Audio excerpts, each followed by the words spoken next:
Is technology pulling your family apart? Join us for this important conversation today on Family Vision. Hi, my name is Ray Rienow. Welcome to Family Vision with my parents, Dr. Rob and Amy Rienow, strengthening families through practical, encouraging, and real conversations. Rob and Amy here with Visionary Family Ministries. We love and have missed spending time with you on the podcast, but we do want to see you in person as well. That's right. We have got a lot of VFM events coming up in the next few weeks, different places around the country. We'd love to see you in person. The next one is September 12th. It's going to be a seminar for parents and teens together on tech, faith, and family. In fact, that's what we're talking about on the podcast today. It's going to be hosted at the Greenhouse Christian Co-School in Wheaton, Illinois. Then Grace Church, Eden Prairie, along with all the satellite campuses up in Minnesota, September 15th. I'll be preaching on the power of the multi-generational gospel. Then we have a marriage and parenting summit at Carmel Baptist Church in the suburbs of Charlotte, September 20 and 21. And then Sunday morning ministry at Deepwater Church, Isle of Palm, South Carolina on September 22nd. And we have a very important event coming up September 30th. Yes, at Grace Redeemer Church in Wheaton, we are hosting an event called Open Blind Eyes, which is all about raising awareness about the issue of human trafficking, which is happening right under our noses and in our communities. So we want to encourage you, if you are around the Wheaton, West Chicago, DuPage area, not to miss this event on September 30th. All the information about how we can get together in person, you can join us at visionaryfam.com/events. All right, today we're going to talk about tech, faith, family. Now, we've got two of our children, two of our high schoolers in the part-time program here at a Christian high school, Wheaton Academy, and they just went to a no phones rule. I know, I'm so excited about it. The school day, like nothing. You can't stop at your locker. You can't check between classes. They want students full and undivided attention on their learning and like human beings around them, actual relationships. Personally, I think it's great, except when I'm trying to text my daughter about things happening later in the day. Hey, what's going on? Hey, did you do this? So I'm texting her. No reply. What is going on? I had to comically call the reception the very first day of school, call the receptionist to say, how do I get a message to my daughter? I mean, it was day one. And I'm like, oh, right, no phone. So today we're going to talk about some biblical principles for navigating this world of technology in our homes. I have often used a playground illustration before, and I want to go back to the similar illustration about a playground as we get into this issue of tech. There's actually this very funny, what do you call those, memes? Or no, it's not a meme. It's like a YouTube short. Okay. That Ray found and put, showed it me and then put it on the family group chat, which made me laugh. It was all about the differences between the playgrounds built today and the playgrounds built before. And oh my goodness, really funny. You should check that out. But it's also this great illustration of a playground when we're going to talk about tech and how that affects us as a family. Because really, the world of tech is this amazing, wonderful, unbelievable playground that your kids and you have the opportunity to go play on. And when we think about that illustration of this incredible playground, a playground is not necessarily a safe place, as we know. I mean, that this playground, just like the playgrounds of the past, you would never send your, 5-year-old onto this incredible playground without some guidance as a parent, correct? Like you would be monitoring areas you don't want them to go on. Correct. You too have high, yes, and you're monitoring that. You're not just letting them go. You're actually paying attention, maybe walking close side by the the really crazy slide while staring at your phone. Well, back in the day, they didn't have phones when those playgrounds were created. We actually engaged with our children. You had to be present because the playground in and of itself had some peril to it. But this playground illustration is perfect for us as we go into this conversation about tech, because basically what tech is this most wonderful, fantastic, incredible playground that your kids and you personally have a chance to be a part of. But it's not without great peril. So just like when you, as a parent, brought your kid to a playground before they were, ready to be on it, per se, you would have to watch your child. You didn't just let the kid go play, right? You have to monitor and see what can they do, and you're walking by them. But today, when we look at this tech playground, a lot of parents are just driving up, dropping off their kids to the playground and sitting at a bench and paying no attention Staring at all. At their phone. And staring at their phone. But really, I look at it as I'm drinking my coffee, sitting with my friend. And, your kids are on this crazy playground and you are not walking by them. You are not checking out what they can handle and what they can't. Now, there is a parent that's on the extreme opposite, which I'm familiar with these parents, that they're the ones that just choose to kind of like circle the playground and their kids see the playground, but they're never allowed to go near it at all. So they've got this huge boundary up, like we're not even going there. That's so dangerous. So we're just going to stay away from tech completely. But here's what both of these parents have in common. All the parents are complaining about the playground. They're all negative. They're blaming the playground for all the problems that they have, but they are not really being proactive about doing anything about it. So what we're going to talk about today is that we, first of all, can't treat tech as a completely separate category. This is a difficult issue that we have to navigate as parents, but as parents, you have to navigate a lot of difficult issues. So the point of what we're going to talk about today is, how do we do it together? How do we avoid just complaining about the playground? How do we avoid these two extremes of just sitting there, I guess this is where my kids have to play, I don't know anything about it, or the extreme of, we're just not going to go near that. We're not going to touch that with a 10-foot pole and think that that's going to solve our problems too. You made me laugh about thinking about the playgrounds we grew up with versus the playgrounds today with the cushy mulch and nothing's over 2 feet tall. And they're boring playgrounds. All of this. So playgrounds were different, but obviously tech was very different for our generation versus our kids. Mm-hmm. I was on a trip with Ray and Rush a little while ago, and I asked them to ask me a question about my childhood, and I'll tell you whatever you want to know. And they said, well, tell us about TV. Tell us about watching TV when you were a kid. So I first of all told them about the physical TV, the big, huge, rectangular monster heavy thing with the tube. And I explained that you had the dial on the front, 13 channels or 12 channels, and then that UHF thing and the rabbit ears, which sort of determined if you could see it, and you had to have your little brother hold the rabbit ear at a certain place with the tin foil. Mm-hmm. And then I explained, this is the part they couldn't get, the TV guide. So the Sunday paper, inside the Sunday paper was this little magazine with the TV schedule for the week. And if you wanted to watch a certain show, you had to find out when it was, Wednesday night, 7 o'clock.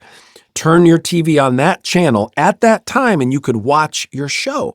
And if you didn't turn your TV on that channel at that time, you couldn't watch your show. You missed it. And they're like, well, why don't you just stream it later? I mean, no, there's no streaming. The only stream is in the backyard. That's the stream. And I didn't have a stream in my backyard. I tried to explain this as many times as I could, that this is coming through the airwaves. There's no backup plan. They couldn't get it. But what you're talking about is so significant, and it's a big difference than what we have in our heads, like what our kids have grown up with versus what we grew up with. Is what you're talking about is a public media there. Your family knew what was on the TV guide. Like if you were going to watch a show, it was going to be in the main area. You were not going to be able to watch a private show in that scenario. Right. Similarly with the phone, I always explain to my girls, you don't understand, if a boy was calling me, everybody knew because it came in on the main line. So we all knew whether a boy, and that was a big deal, but people were aware of it. In reality now, all those things can become completely private, and that's part of the dangers of the current playground that we are on. But something that we like to use as a guiding principle when we talk about tech is how important it is as parents to have this concept that growing up has a lot to do with increasing adult privileges for our kids as we increase adult responsibility. And here again, the the default mode in our culture, which has been going this way for a very, very long time, again, not just in issues of tech, but the default mode is that kids continually get quote unquote adult privilege with very little adult responsibility. It's extremely lopsided. And so therefore they feel entitled to a lot of adult enjoyment. And one of those things would be privacy, for example. They think that they're entitled to certain things because they've been in a world that keeps upping up these adult privileges without increasing adult responsibility. And what that does is actually delay adult maturity. I used to use this phrase that it used to be that we felt like adolescence. If you watch old movies, adolescence begins at kind of like 16, 17, almost even college years. If you go back to watch the original Cheaper by the Dozen, the crazy behavior is actually in the college type area. That's what's being portrayed as. And then adulthood, though, is supposed to 21 is truly adulthood, even 18. But now what we've done is extended adolescence. It starts at about 10, 11, and we act like people can't be adults till they're 26. And I truly believe that this cultural phenomenon has a lot to do with the fact that children keep getting adult privileges, adult information, way before they are having any sense of true adult responsibility.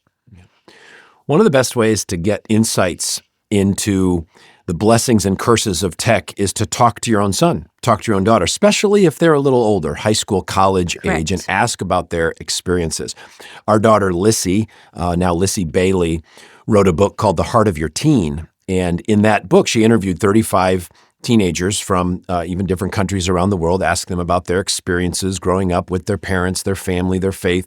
And one of the conversations was about social media and tech. And basically she asked them, would you do anything differently compared to what your parents did in regards to your technology? And I think without exception, they all said, my parents gave me tech too soon. My parents gave me social media too soon. If I could go back, I would have delayed that. And we actually thought we would share something from one of our kids right now. A couple of years ago, our eldest son, RW, when he was a senior in college, recorded a short video. He was actually teaching with me at a Tech, Faith, and Family seminar, but he recorded a quick video from his dorm room. You might hear some background noise, but he shared just a couple of danger signs that he noticed in his life and in the lives of his peers regarding technology. So here we go. Two negative aspects that I've seen over the course of high school and now college would just be in general, just that the phone is a distraction majority of time from just being present with the people around you. The phone is an escape. If someone's anxious, nervous, doesn't really want to be around the people that they're with, immediately it's whip up the phone. But for a lot of people, it's just a game or scrolling through Instagram, scrolling through Twitter, scrolling through Facebook, whatever it is. I think this hit me more so in high school, but so much of the relationships that happen in high school all oriented around the phone, whether it was like people had a funny video and so they were just sharing it around. And so 99% of like the conversation was surrounded by talking about whatever was on the phone. There wasn't a lot of like in-depth conversation about, hey, like what's going on in your life? What's your family like? I mean, getting down deeper into knowing the person. If we as Christians are looking for brotherly in Christ, deep relationships, ones that allow us to build each other up, there has to be some time and energy put into building those relationships. And to be honest, like going out and hanging out with a bunch of friends and not having your phone out and being able to just talk and converse and really get to know the person is not only how you're going to be able to gain a better understanding of where they are, but you also may have an opportunity to grow deeper in your own relationship with the Lord and be able to impact another person. That's so rare these days that like people are going to notice, and that's going to make a difference maybe in someone else's life. People will notice and give you a great opportunity to just glorify the Lord and be a light for Him. So I encourage you, talk with your son, talk with your daughter, whether they're young, whether they're old, get some of their perspectives and experiences, and they might not match up with yours, but to hear their experience of what they're dealing with in their world. Now, in our upcoming Parent and Teen Seminar on September 12th, just a few days away here in Wheaton, Illinois at the Greenhouse Christian Co-School, we're going to be getting into more of the practical strategies, some of the actual technology issues like Wi-Fi filters and stuff like that. If you can't make it, but you'd like access to that full seminar, just email us at podcast@visionaryfam.com and we'll let you know how to get that recording. But one of the most important principles we're going to talk about is this, and it's open hearts, open gadgets. Open hearts, open gadgets. An open relationship with our kids, and then no secrets on our devices. Nothing in private, because the dark stuff thrives in the dark. Ephesians 5:8-9 says, "For at one time you were darkness, but now you are light in the Lord. Walk as children of light, for the fruit of light is found in all that is good and right and true." I want to expand on Lissy's, like the power of Lissy's book, which is under her maiden name, Amy Rienow, The Heart of Your Teen. You can get that on Amazon, but that is a fantastic book for digging into your teen's perspective, not just on this issue of tech, but on multiple issues. I highly recommend it. Again, you can find it on Amazon. And if you do get it, please leave a review. That's helpful for us. We would love to get that review from you. But just expanding on this principle about open hearts, one thing that we'll be talking about in the seminar, it's not about rules, but relationships.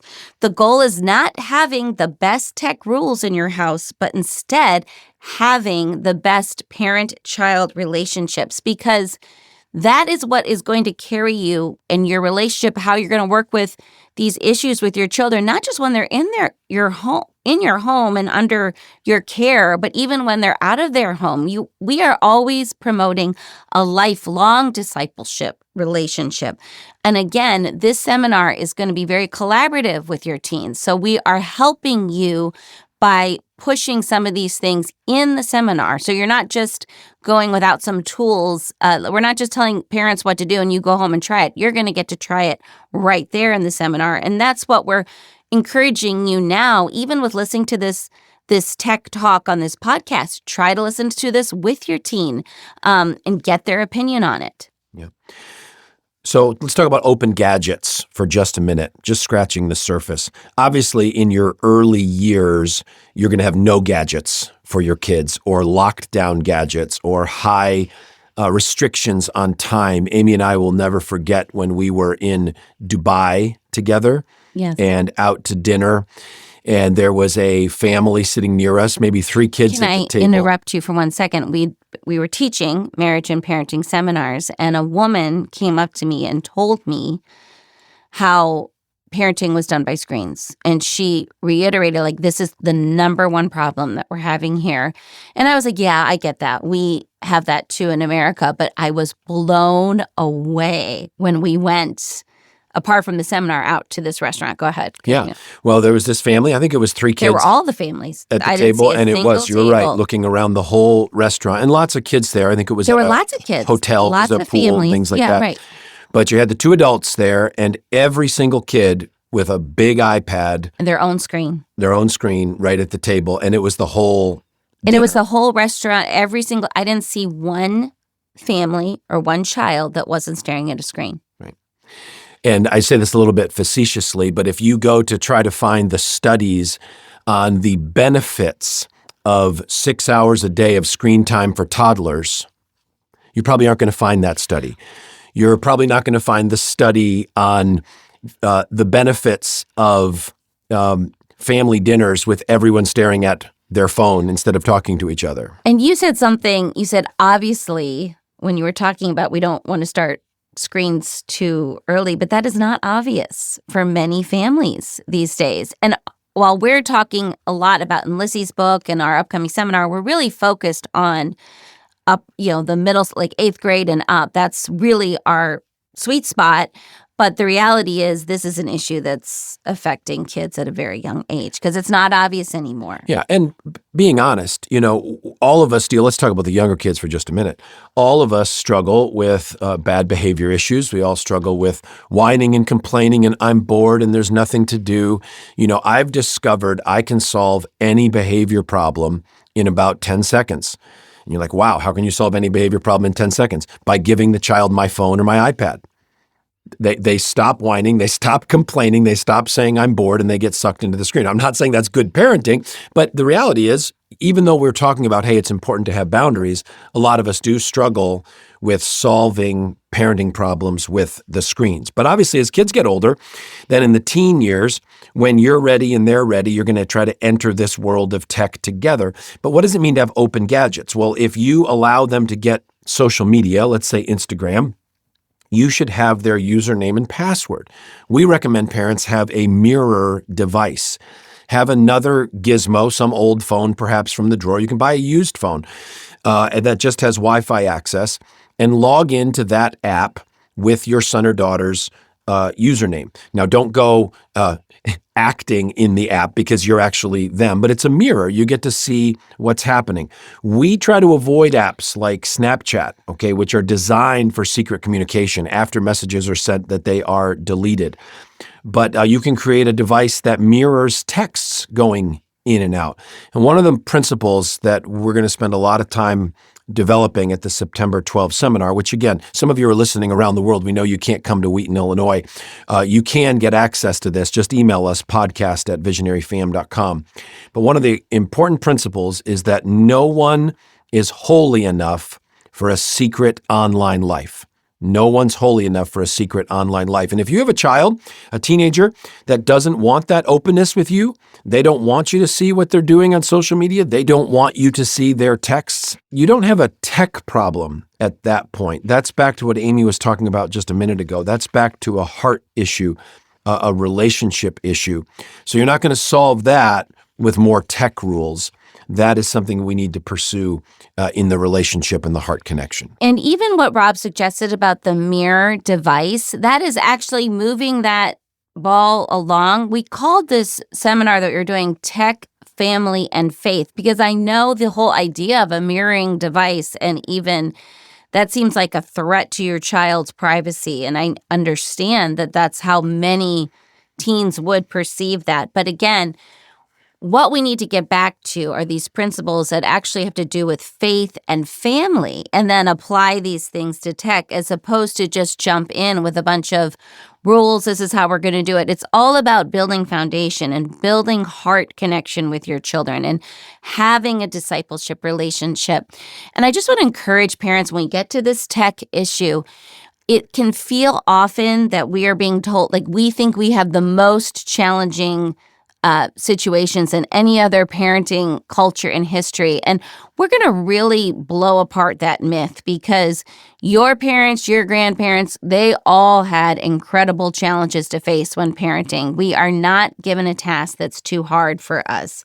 But the important thing that we want to communicate today on the podcast and in our seminar is that parents are in the lead. You have to take the lead in this situation.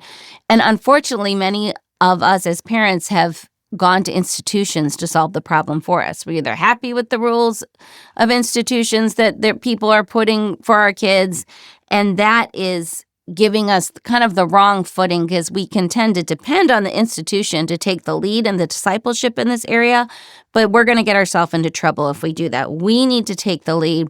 We as a family need to develop our own plan of attack for this crazy tech playground that we are all at. Yeah. And a final challenge, this whole conversation starts with us.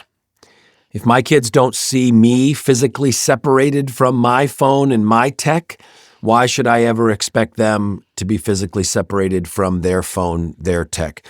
If my kids look at my recently watched on Amazon Prime or Apple or whatever it might be and see sleazy, inappropriate stuff, why would they think that they shouldn't be able to do those things as well? So if you're in Chicagoland, we want to see you September 12th, visionaryfam.com/events to get the info and register. And we'd love to partner with you to help more families follow Jesus. You can reach families for Christ through some really simple things. Sharing this podcast, put the share button, send it to a friend who you think might be interested. Leave a great review. It helps more people, more families around the world hear these scriptures, these principles, and get hope and help for their family relationships. And our ministry, Family Vision, everything that happens through Visionary Family happens through the support of our financial partners, our financial team. And we'd be grateful if you would join that group of people who love the Lord, who love families around the world. You can learn all about that at visionaryfam.com and click that support button. Thanks to Yair, our audio engineer from Gap Digital. And as always, if you have questions or a prayer need, email us at podcast@visionaryfam.com. And we look forward to our next time together with you on Family Vision.